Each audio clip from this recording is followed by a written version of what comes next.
Então, osteopatia busca a compreensão das funções de cada organismo em seu ambiente. É a arte do entendimento da doença para cada indivíduo, sem se importar somente com seus sintomas. Ela é específica, ela é pessoal, ela busca informações naquele microsistema.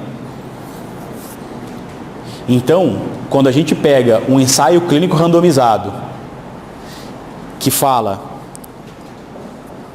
se eu pegar um ensaio clínico randomizado, que me diga que 20 pacientes que tiveram dor lombar foram atendidos com técnica de manipulação lombar, e a técnica não mostrou,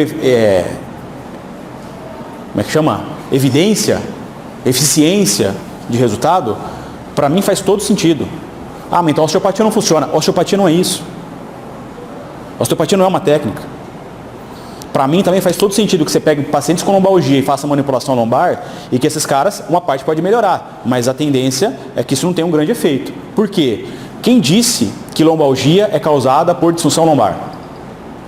A disfunção pode ser torácica, pode ser de ilíaco, pode ser visceral, pode ser de meninge, e na verdade o que eu estou querendo dizer é que para cada indivíduo isso vai ser diferente.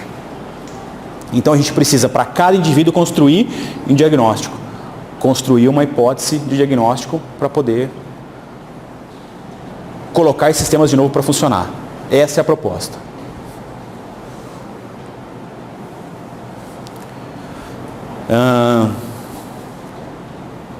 Tudo bem até agora?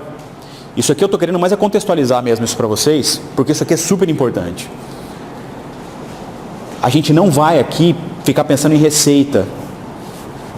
Alguém de vocês trabalha com fisioterapia respiratória? Ou já trabalhou com fisioterapia respiratória?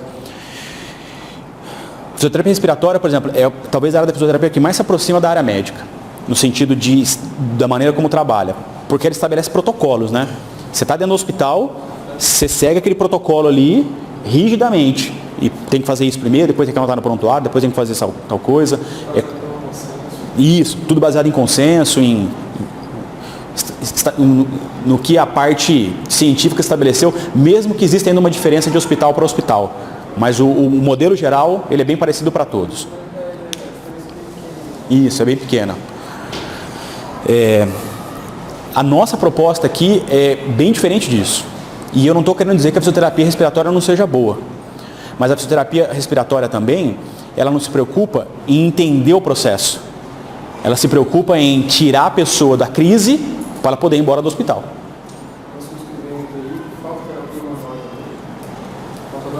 Sim.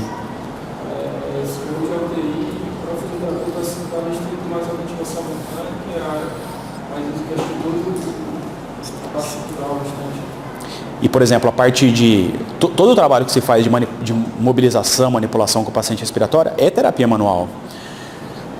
Agora, o grande problema é que muitas vezes a própria função respiratória, que ela é tão criteriosa, estuda tanto as alterações mecânicas, até as cinéticas mesmo, não se preocupa em estudar a mobilidade de caixa torácica para trabalhar com o paciente. Por exemplo, vamos lá, não vou nem falar da fase hospitalar, mas ambulatorial.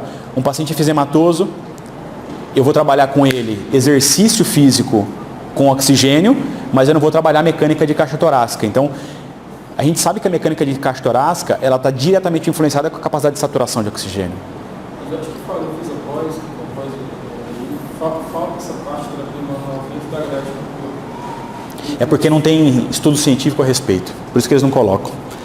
Uma vez eu peguei um professor muito bom assim nessa área, colega, comentei com ele, falou assim, mas vocês já tentaram fazer alguma coisa? Ele falou assim, Bruno, é incrível, assim, a gente só faz o que está lá nos estudos tal, e o sistema é muito rigoroso assim nesse sentido. Mas é isso aí, eu acho que tem bastante campo para crescer ainda nessa área. Vamos falar de princípio de osteopatia. Isso aqui é super importante porque isso aqui vocês vão usar. Esses 4 princípios vocês vão levar até o final da formação de vocês e para o resto da vida de vocês. Então entender esses 4 princípios ele é essencial para o que a gente vai ver pelo resto do curso. Esse aqui é o pai da osteopatia, o Andrew Taylor Still. Ele que criou o método e a partir do conceito inicial dele, as coisas foram crescendo, se desenvolvendo, e claro, a osteopatia hoje é muito diferente da osteopatia dele. Mas quem deu start nesse tipo de trabalho foi ele, e ele deu start nisso em 1800 e alguma coisa. Então, numa época, realmente era um visionário, era um cara diferente, que naquela época já conseguia perceber que existia uma outra possibilidade de explicação para as doenças que ele via no dia a dia.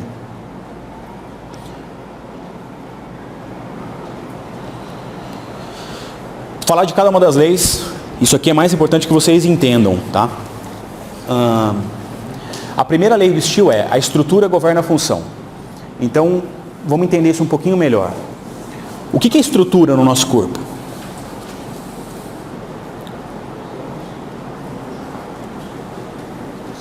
Os ossos, os músculos, nervos, ligamentos, vasos sanguíneos, vísceras. Cada estrutura, cada componente anatômico é uma estrutura. O que é função? Qualquer movimento que essas estruturas sejam obrigadas a fazer dentro do seu conceito de sobrevivência ou da necessidade do seu sistema. Se eu tiver um problema na estrutura, a função vai estar comprometida? Eu vou dar um exemplo bem básico: uma tendinite de supraespinhoso. A função do supraespinhoso fica comprometida se eu tenho uma tendinite de supra? Por exemplo, a abdução do ombro, ela fica comprometida? Fica. Então, sempre que eu tiver um abalo à estrutura, eu também vou ter um abalo à função. Em fisioterapia, de maneira geral, a nossa proposta é tratar a estrutura ou a função? A função. A função modifica a estrutura? Vocês acham que se eu modificar a função, a anatomia da estrutura pode ser modificada? Apesar da gente fazer isso o tempo todo, parece que cria uma dúvida ainda, né? Putz, não sei. Esse aqui é o cotovelo direito e esquerdo de uma mesma pessoa. Cotovelo direito, esquerdo, AP, direito, esquerdo em perfil. Tem diferença de um cotovelo para o outro? O direito, ele não está mais denso, a imagem radiológica, maior e com uma densidade maior? Por que ele é mais denso? Porque ele era jogador de beisebol. E aí ele tinha que lançar várias bolas por dia, com muita velocidade, com muita força. Como é que o corpo dele se ajustou e se adaptou a esse processo? Hipertrofiou o osso para que ele pudesse ser mais resistente para suportar a força de pressão que ele fazia no cotovelo a cada bola que ele lançava. A função modifica a estrutura? Sim. Se eu vou na academia e faço exercício, os meus músculos hipertrofiam. Se eu começar a comer, o que acontece com o meu estômago? Ele dilata. Se eu começar a beber, o que vai acontecer com o meu fígado? Toda vez que eu mudo a função, ou que eu dou um estímulo funcional, a estrutura vai responder de alguma forma diferente também. O que eu estou querendo dizer para vocês é, dentro da osteopatia, a gente trata a estrutura ou a função? As duas coisas. Mas a gente vai tratar a estrutura a partir da função.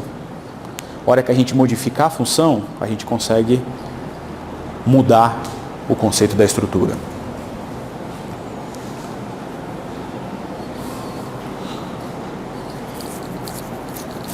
É uma das leis mais importantes do Steele e que a gente vai falar sobre ela sempre, o tempo todo. Existem várias propostas de terapia manual, de técnicas manuais em fisioterapia. Eu posso dizer para vocês assim, que a osteopatia é a que mais se preocupa com isso aqui. A unidade do corpo quer dizer assim, o nosso corpo é uma única unidade. Apesar da gente estudar anatomia, cabeça, membros superiores, membros inferiores, sistema muscular, sistema ligamentar, sistema respiratório, a gente não vai dividindo sempre? Apesar da gente sempre ficar segmentando e dividindo as coisas, por que a gente divide tanto? É didático. é um pouco mais fácil de estudar e entender cada sistema. Mas, obrigatoriamente, o funcionamento disso tudo depende da integração de todos esses sistemas. Não é possível uma parte do corpo funcionar sem a outra. Então, o nosso organismo, ele é único, inseparável, indivisível, interdependente. Quando a gente ouve falar de globalidade, esse conceito de globalidade começou muito com aquela parte de cadeias musculares, né? Globalidade, sistema miofacial, e as próprias pessoas que falavam de globalidade e falavam de globalidade miofacial, quem que fez RPG aqui de vocês? Vocês quando estudaram RPG, faz tempo que vocês fizeram ou não? Foi esse ano. Esse ano? Tá. Vocês ouviram falar de bastante cadeias musculares, não foi isso? Então, por exemplo, até o próprio Felipe Suchá, que quando dava RPG, falava muito de cadeias musculares, e fala até hoje, né? O Léo Busquet também não tem os primeiros livros dele, Cadeias Musculares, lembram disso? Hoje, se você fizer um curso do Suchá de RPG, o primeiro módulo fala sobre RPG. Os módulos avançados, o que ele vai falar? Sobre sistema visceral, sistema de meninge. Por quê? Porque ele já entendeu que trabalhar com postura só com cadeia muscular não é suficiente. O Léo Busquet, como é que chamam os livros atuais do Léo Busquet? Os últimos? Os atuais não, né? Os últimos, depois das cadeias musculares. Cadeias fisiológicas. Ele já não fala mais de cadeia muscular.